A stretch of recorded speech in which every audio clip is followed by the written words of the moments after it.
Gila geli ya Tuhan kabagong no trong văn trong bê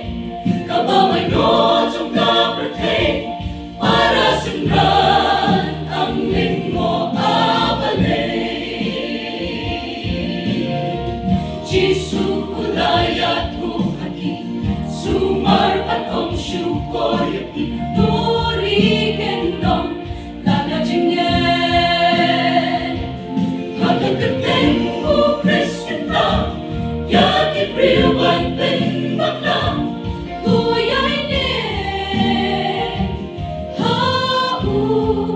Kristo ong yakiyaga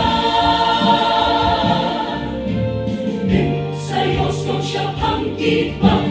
ban cinta kita nililiban siya wat nagsokalang kenjaban riyong kanyen yale ya kenjaban riyong himang ruya ka himang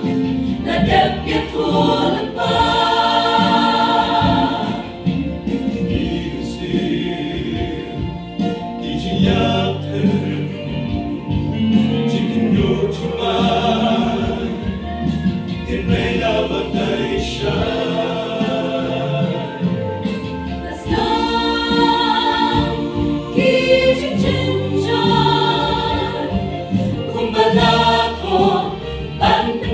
Chính cú la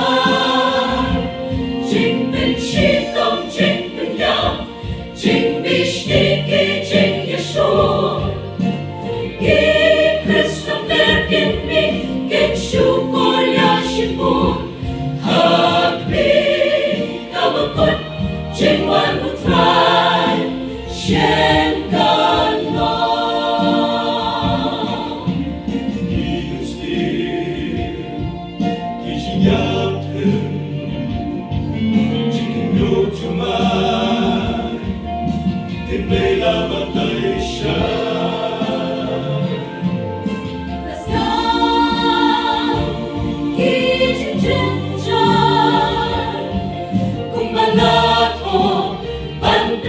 Chính cú la